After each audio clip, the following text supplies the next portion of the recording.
Ngayong araw nga, pupuntahan natin si Tatay Jesus, ang matandang nag-iisa sa kanyang tahanan. Bali may nagpadala sa atin ng mga parcel para daw ito kay Tatay Jesus. So medyo napatagal na rin to dahil na rin sa mga nagdaang bagyo at kung minsan na hindi makabiyahe dahil na rin sa masamang panahon. Pero ganun pa man, maibibigay na natin to. Kahit ako naman ay na-excite na rin ako maihatid to kay Tatay Jesus dahil alam kong malaking tulong ito sa kanya. Maluha-luha pa nga si Tatay Jesus dito habang ino-open niya dahil sobrang dami raw ng binigay sa kanya. Kaya laking pasasalamat rin niya sa ating sponsor na nagbigay. At ako man po ay nagpapasalamat din po sa ating sponsor na nagpadala ng ganito para kay Tatay Jesus.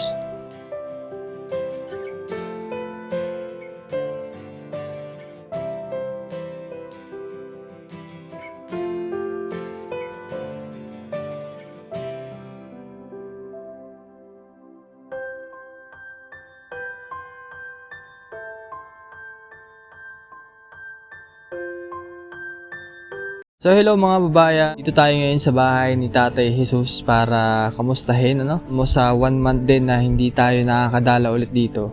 At kamusta na nga ba siya? So si Tatay Jesus yung biyayaan po nung unang pabahay. Kamusta na kayo, Tay? Ayos naman po. Lalong doon, nandito yung aking mga ayong kabarkada ko.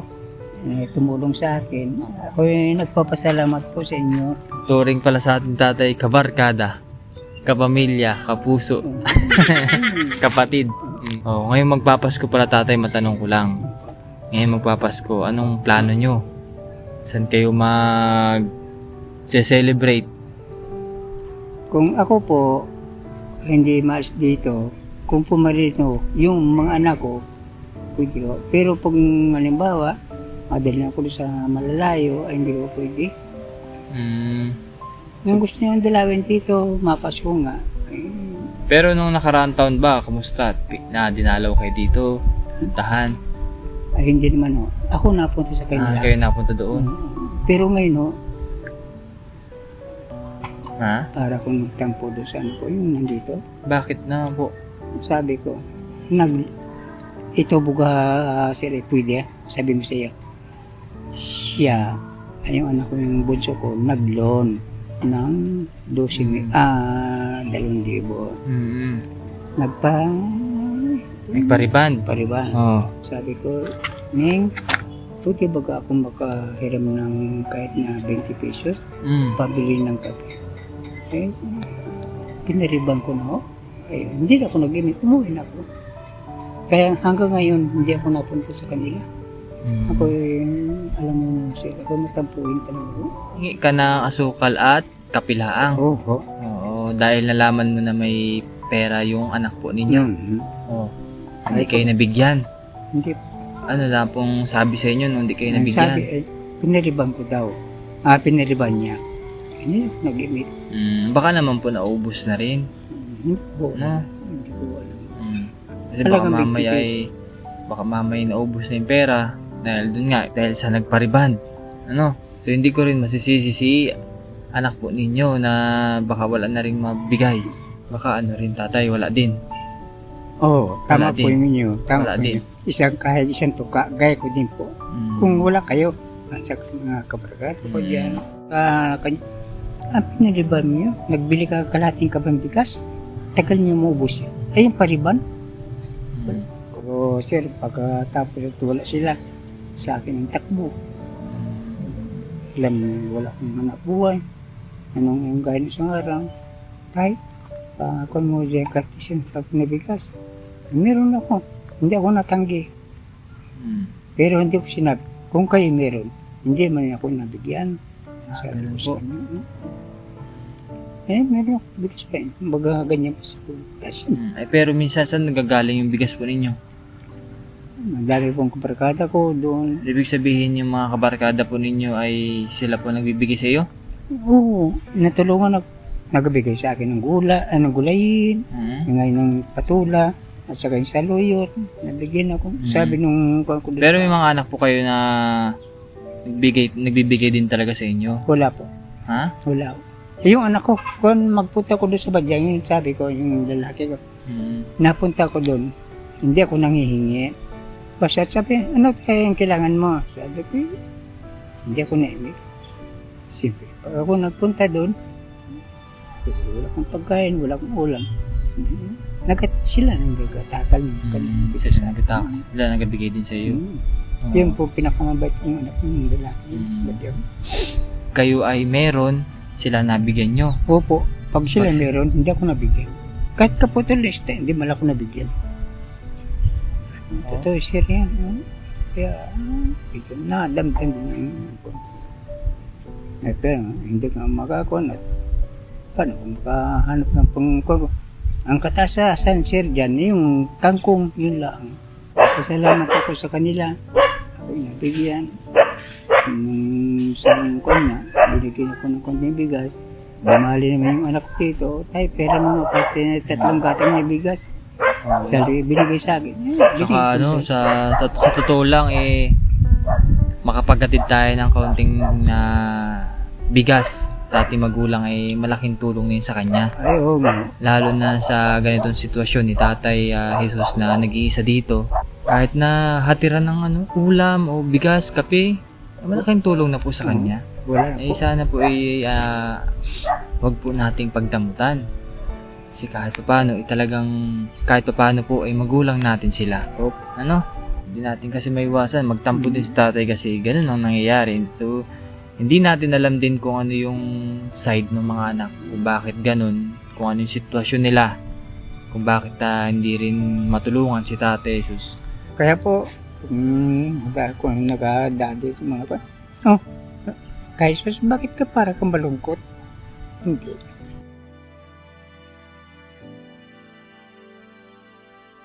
At huwag ka na malungkot tatay, no? Kung ano man yung di pagkakaunawaan ng anak, kung bakit hindi ka nasusuportahan. Gaya po niya ngayong hapon. Wala kong ulam. Bagoong uli po. Alam ko ba, pangit sa yung bagoong.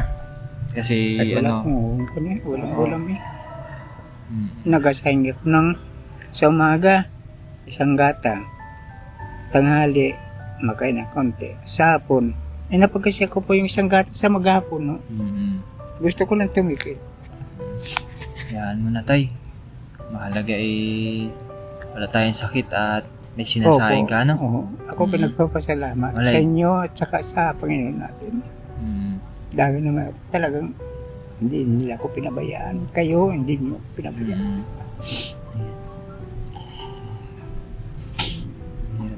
Ano ba yung hiling mo ngayong darating na Pasko? Ha? Bahala ka na. Ha? Bahala ka. Ano yung mga hinihiling mo minsan? Sana, ganito. Ano yun? Mga ano bagay yun?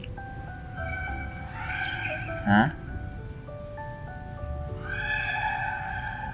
Sir, bahala ka na kung pag ibigay niyo sa akin, tanggapin ko. Pero sa paghiling kung anong kuwan ko, wala ko. Bahala na kayo. Ayan. Ayan. So, meron kasing sponsor po na nagpahatid ng tulong sa atin. Ayan. So, salamat po sa anonymous sponsors po na nagpadala po ng mga gamit. Yun. So, sila po yung nag-order at pinadala lamang po sa akin.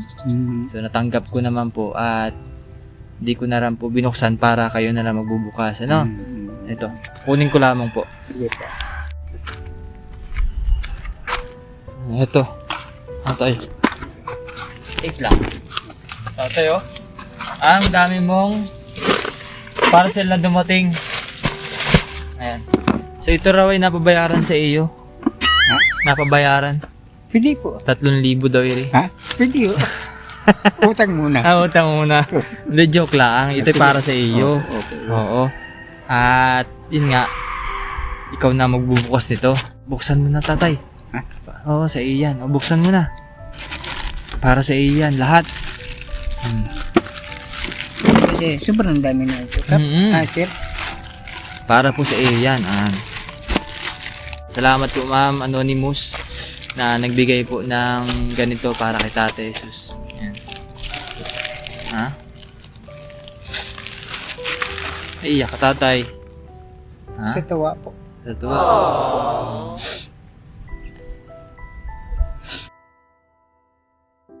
Sige, tatay, buksan mo na to. Para mapawi yung kalungkutan mo at mapalitan ng ano, saya.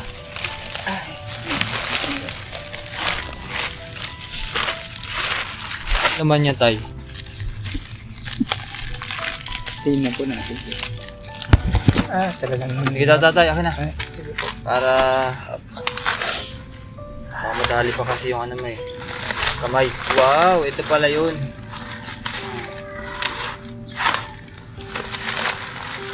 Tatay. Ilalagyan ka dyan? Doon po. Diyan na po sa ilagay po sa ilalim mamaya. Ikaw na magawa. Oo, doon sa ilalim po ng gamit po. Sige. Ito. Tatay. Ito pala ay noodles. Pancit Canton. Ito tatay, pahawak. Lagay natin kasi para makita rin ni ma'am kung kompleto yung ano pinadala po niya. Ay, ano to? Ay, radio tay. Ha? Radio. Ba? Sige, mamaya panghuli sige. natin to kasi ituturo ko kay Tatay Jesus to.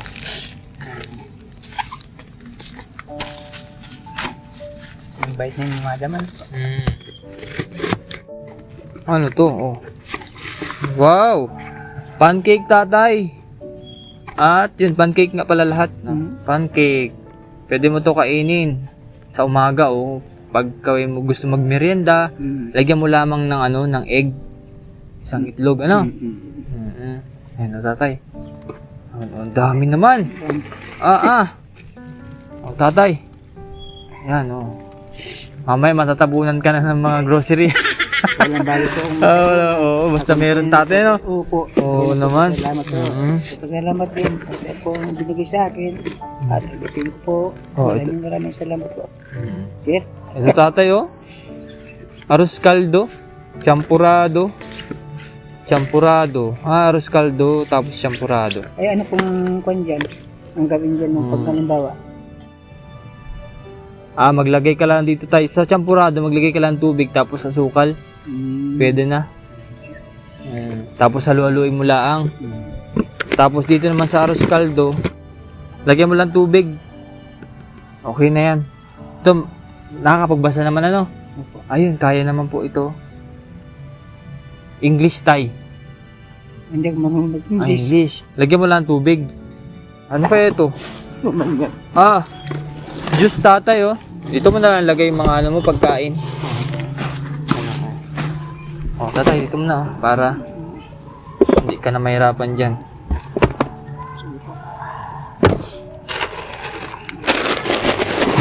So, meron palang radio na pinadala si ma'am. Sida po, sida po.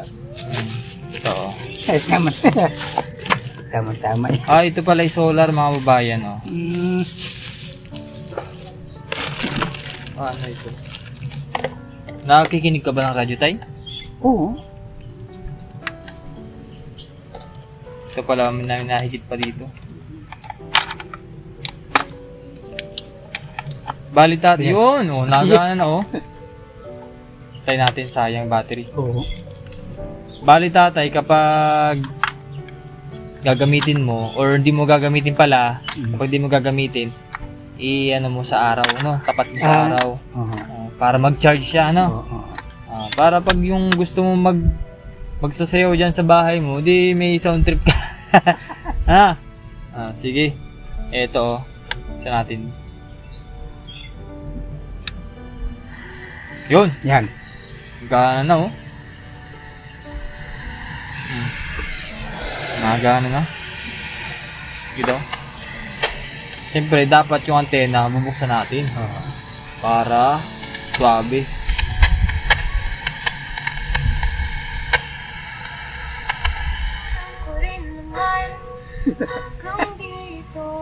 Sisigaw na lang sa hangin.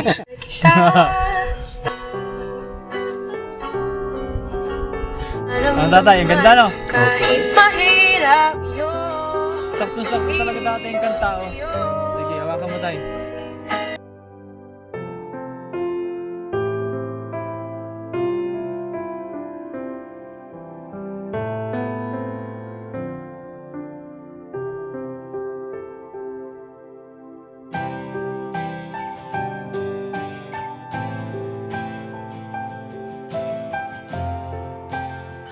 volume. Ah, Volume. Tapos yun. ito, yung tune, yung paghanap po ng signal. Oh, Basta tatay, kapag gagamitin mo siya, yan, ito. Di ba, yan ito yung volume. Patay mo na agad sa volume, tapos, off mo. So, ito yung flashlight, tay. Yan, ito flashlight, Yun. oh. Oh. Yan. Kapag gagamitin mo siya, ito.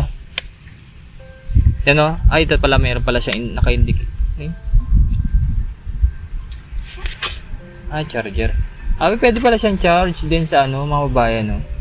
Nag-charge din siya sa kuryente. Ganda. Ganda. Bluetooth mode. Ba? Ay, meron pa siyang Bluetooth. Ay, ayos ah. Ganda nito, tay. Alam mo na, tay? opo. Sige. Oh, tapos meron pa siyang ano, oh, memory card. Ay, ayos ano. High-tech na yung radyo ngayon, mga babayan. No? Hindi katulad dati na Tia Deli. Alam mo ba yun, tay? Tia ano? Kaya bili. Tia Deli? Opo. Sige, tay, sa'yo na to, oh. Sige po. Basta ingatan mo na lang Sige po. po, No? talagang sir, maingat po ako sa gamit na nabigay sa akin ng nagmamahal sa akin. Opo. Yan. Ito bali, tatay, kapag di mo gagamitin ay solar to, tay, ha? Ano mo lang, ibilad mo lang sa araw, pwede mo ulit gamitin yung kinabukasan, no? Kasi, at yun nga, at meron pa tayong ibibigay kay tatay, no? Ito naman ay galing kay Ma'am Nida. Binigyan ka ng 1,000, tatay, para daw ikaw ay may gagastusin, no? May panggastos ka, no? Sige, tatay, ito po. Yan, galing kay Ma'am Nida. Maraming salamat po. Yung binigay mo sa akin na kung talagang yung 1,000 noon, hindi ko ginastos ng, hindi ko, talagang ginastos ko doon para may kailangan ko. Maganda naman po, Oo. pero sa inyo naman yun, nakadepende naman kung saan mo gagastusin, no? Talagang malaking tulong to, mga babayan, para kay Tatay Jesus. Maraming salamat po kay Ma'am Nida, kay Ma'am Anonymous, thank you very much po, at kay Ma'am Betty. Sa mga sponsor pa na dati pang tumulong kay Tatay Jesus, maraming salamat po, no? Magpapasalamat ko sa iyo. At saka doon sa ating sa iyong mga sponsor, magpapasalamat sa kanila. Talagang, kung hindi ho sa inyo, ang kaya lang buhay.